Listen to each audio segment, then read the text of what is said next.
Guatrini, que está exhibiendo su película Chicha tu madre, esta segunda semana de exhibición, ¿no? Quisiera que nos cuentes un poco cómo es que llegas al cine. Tú eres peruano, pero has vivido en Buenos Aires.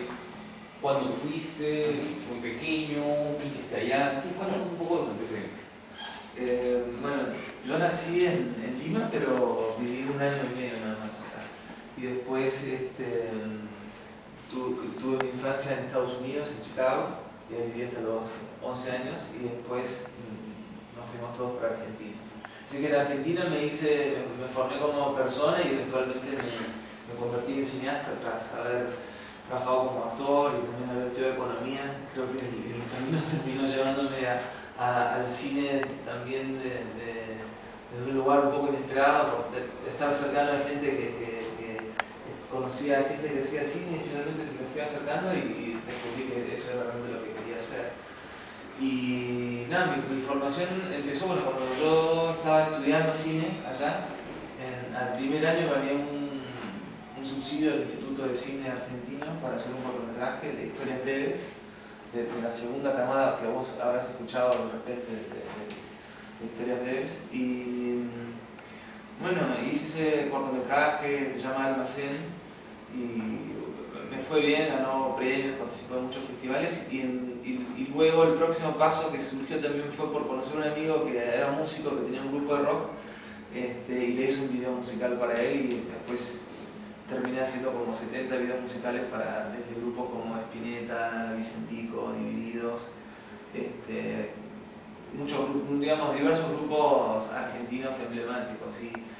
Y después mi necesidad era hacer cine, digamos, narrativo, y hice un videometraje que se llama Bosques, que lo filmaba en video digital de manera muy independiente, que te lo voy a acercar por si no lo has visto, incluso lo queremos tratar de presentar acá ahora.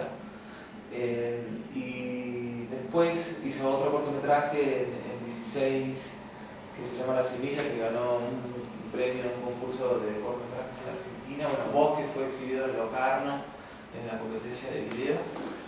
Y realmente en el transcurso de todo eso decidí venir a Lima a vivir, a entender un poco la ciudad donde yo había nacido, a tratar de conectarme con mis raíces, y en el 2002 y el 2003 me mudé aquí y empecé a recorrer la ciudad, y pensé que la forma de reconciliarme con mi identidad peruana siendo cineasta era hacer mi primer largometraje aquí, y así fue que salió Chicha tu madre. Claro, es un largometraje que está muy afincado, muy arraigado en lo que es un territorio, ciertos territorios de Lima, ¿no es cierto? Sin embargo, en el estilo hay algo que lo diferencia de todo el cine peruano. Hay una mirada distinta, ¿no? Hay una mirada que no tiene nada que ver con el cine urbano de Lombardi, no tiene que ver con ese realismo, digamos, social de mucho cine tipo Creolio. Puede presentar personajes marginales, puede presentar zonas de la ciudad que son de alguna manera deterioradas, pero lo hace desde otro punto de vista, y además hay un efecto, como una presencia conceptual muy fuerte, ¿no? Un tarot, un poco en la idea misma de este personaje errático, ¿no? Que va yendo de un lado a otro y vuelve siempre a los mismos sitios. Alguien por ahí me decía, es la primera película peruana del nuevo cine argentino. ¿Qué opinas tú de eso? No sé cómo se coloca mi película en relación al cine argentino, digamos, en relación estética, porque de hecho el cine argentino es bien diverso, como vos sabés. Pero en todo caso sí me parece que es una propuesta que sale de un lugar muy personal, que tiene que ver con mi formación. Si yo me acerqué al tema de la cultura chicha, y lo hice en primer medida porque me parecía que la cultura chicha era la cultura de la mezcla y de la mixtura, y es algo que yo tengo, porque incluso además de decir que viví en Estados Unidos, en Argentina, también soy ciudadano suizo.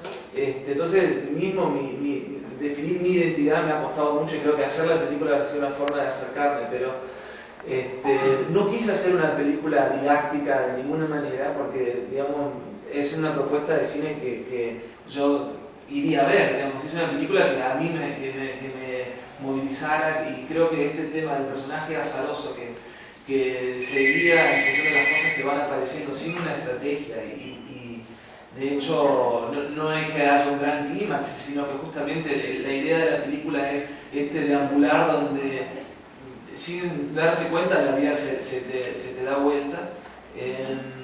Nada, de repente ahí en esa forma de contarlo sí sea algo diferente, pero claro, de repente si miramos algunas películas argentinas que pueda tener el punto de contacto en esa narración, digamos, supongo que serían muy disímiles entre sí, qué sé yo. A mí el cine de Lucrecia Martel me encanta, pero no sé en qué medida esta película tiene un punto de contacto con alguna que hizo ella.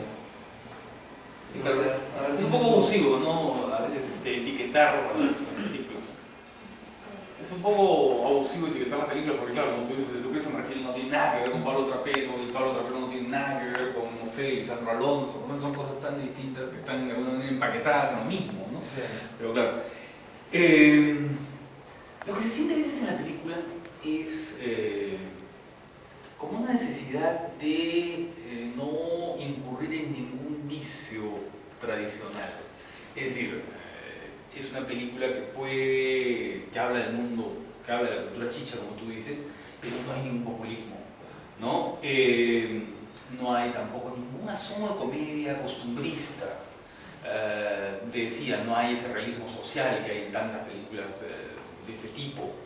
Hay claro cuidado de no caer en la chabacanería, ¿no? A veces el tráiler, la publicidad o los ganchos que tiene la película son mucho más explícitos en estos sentidos que la película misma, ¿no? La película está como un poco mirando las cosas a la distancia, a lo lejos, como tocando este asunto, yendo a este otro, yendo a este tercero, pero a veces como que esboza los problemas, pero los deja ahí nomás.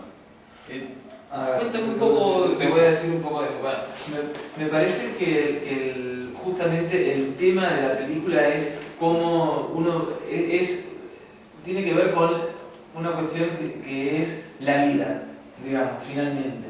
O sea, a mí me interesaba hablar de cómo este personaje vive su vida, pero sin comprometerse realmente con lo que vive, digamos, en la sucesión de hechos por los cuales él atraviesa. Creo que el personaje vive un montón de experiencias que están todas igualadas, en el sentido que es lo mismo la relación que tiene con su esposa, que ir a un partido de fútbol, le trae el mismo problema que le falta dinero para resolver el problema de su casa, que conocer a un argentino que le da la posibilidad de abrirse un rumbo.